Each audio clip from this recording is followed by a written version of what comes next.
എല്ലാവർക്കും SR കറിവെടിയിലേക്ക് സ്വാഗതം. ഇന്നത്തെ നമ്മുടെ റെസിപ്പി റവ കൊണ്ട് പത്തിരിയാണ്. നോമ്പ് തുറക്കാൻ ഞാൻ ഉണ്ടാക്കിയിരിക്കുന്നത് റവ പത്തിരിയാണ്. അടിപൊളി ടേസ്റ്റാണ്. എല്ലാവരും ഒന്ന് ട്രൈ ചെയ്ത് നോക്കി ഫീഡ്ബാക്ക് ഒന്ന് അറിയിക്കുക.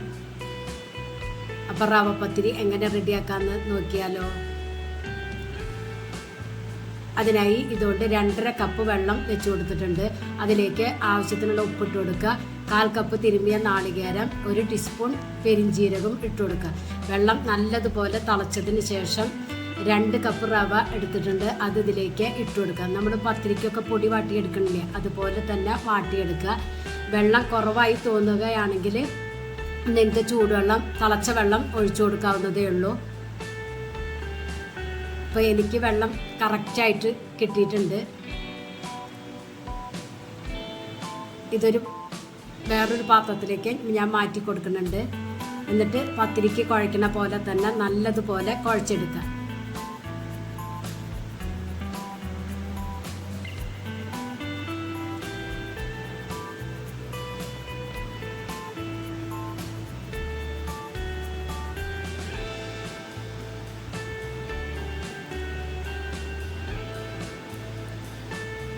നല്ലതുപോലെ കുഴച്ചെടുക്കണം.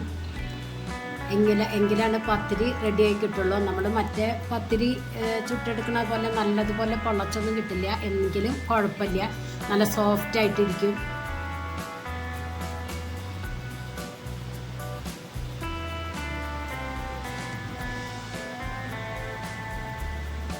അപ്പോൾ അത് നല്ലതുപോലെ കുഴച്ചെടുത്തിട്ടുണ്ട്. ഇനി ഇത് ബോൾസ് ആക്കി എടുക്കാം.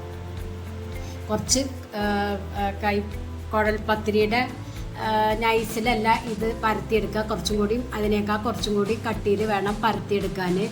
അതുകൊണ്ട് ബോൾസ് ഞാൻ വലുതാക്കി എടുക്കുന്നത്. ഞാൻ പത്തിരി പ്രസ്സിലാണ് പ്രസ് ചെയ്തെടുക്കുന്നത്. നിങ്ങൾക്ക് വേണമെങ്കിൽ പലകയിൽ പരത്തിയെടുക്കാവുന്നതേ ഉള്ളൂ. ഇതിൽ കുറച്ച് വെളിച്ചെണ്ണ തടവിയിട്ട് ഇതുപോലെ ഒന്ന് പ്രസ് ചെയ്തെടുക്കുക.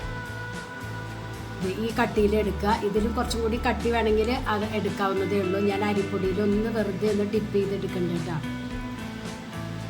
ഇതുപോലെ ബാക്കിയുള്ളത് പരത്തിയെടുക്കുക.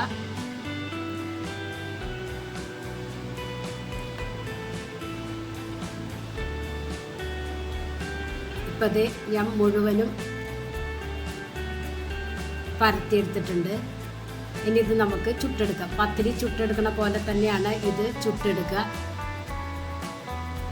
ഞാനിവിടെ ഒരു പാൻ സ്റ്റൗവിൽ വെച്ച് കൊടുത്തിട്ടുണ്ട്. നല്ലതുപോലെ ചൂടായതിന് ശേഷം ഇട്ട് കൊടുക്കുക. ഒരു ഭാഗം ആവുമ്പോഴത്തേനും മറിച്ചിട്ട് കൊടുക്കുക. മറ്റേ ഭാഗം കുറച്ചധികം നേരം ഇട്ട് കൊടുക്കുക. എന്നിട്ട് മറിച്ചിട്ടിട്ട് ഒന്ന് എടുക്കുക. ഒന്ന് ചെറുതായി ഒന്ന് പൊള്ളച്ച് വരും. നമ്മൾ പത്തിരി എങ്ങനെയാണോ ചുട്ടെടുക്കുന്നത് അതുപോലെ തന്നെ ചുട്ടെടുക്കുക. കറി കൂട്ടി കഴിക്കാൻ അടിപൊളി ടേസ്റ്റാണ്. എല്ലാവരും ഒന്ന് ട്രൈ ചെയ്ത് നോക്കി ഫീഡ്ബാക്ക് ഒന്ന് അറിയിക്കുക. നിങ്ങൾക്ക് ഈ ചാനൽ ഇഷ്ടമാവുകയാണെങ്കിൽ പ്ലീസ് ഒന്ന് സബ്സ്ക്രൈബ് ചെയ്ത് ലൈക്ക് ചെയ്താൽ ബെല്ലൈക്കൺ ഒന്ന് അമർത്താം. അപ്പോൾ ഞാനിടുന്ന ഇതുപോലുള്ള വീഡിയോസിൻ്റെ നോട്ടിഫിക്കേഷൻ നിങ്ങൾക്ക് കിട്ടും. താങ്ക്